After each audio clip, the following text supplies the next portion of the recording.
ચાલો મિત્રો, જય શ્રી કૃષ્ણ. વિરાજ કેટરર્સ અને રાજપૂત ઝોન જુનાગઢમાં આપનું સ્વાગત છે. તો મિત્રો, આજે પંજાબી ડીશનો ઓર્ડર છે. હવે પુલાવની બધી સબ્જી ચોપ થઈને રેડી થઈ ગઈ છે. હવે પુલાવ માટે રાઈસ અને વટાણા તૈયાર છે. હવે આપણી મિક્સ વેજની બધી સબ્જી અને પનીર ફ્રાય થઈને રેડી છે. હવે આપણો કાજુનો ભૂકો રેડી છે. હવે આપણી ગ્રેવી બનીને તૈયાર છે. હવે આપણા પુલાવ બની રહ્યા છે.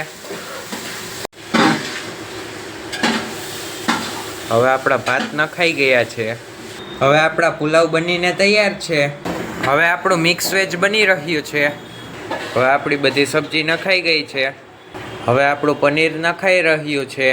હવે આપણું ફ્રેશ ક્રીમ નખાઈ રહ્યું છે. હવે આપણું મિક્સ વેજ બનીને તૈયાર છે. હવે આપણા પરોઠા બની રહ્યા છે. હવે આપણું પાર્સલ બનીને તૈયાર છે. મિક્સ વેજ, પુલાવ અને પરોઠા. ચાલો મિત્રો, જમવા. તમને અમારા શોર્ટ્સ ગમ્યા હોય તો લાઈક, શેર અને સબસ્ક્રાઈબ કરો.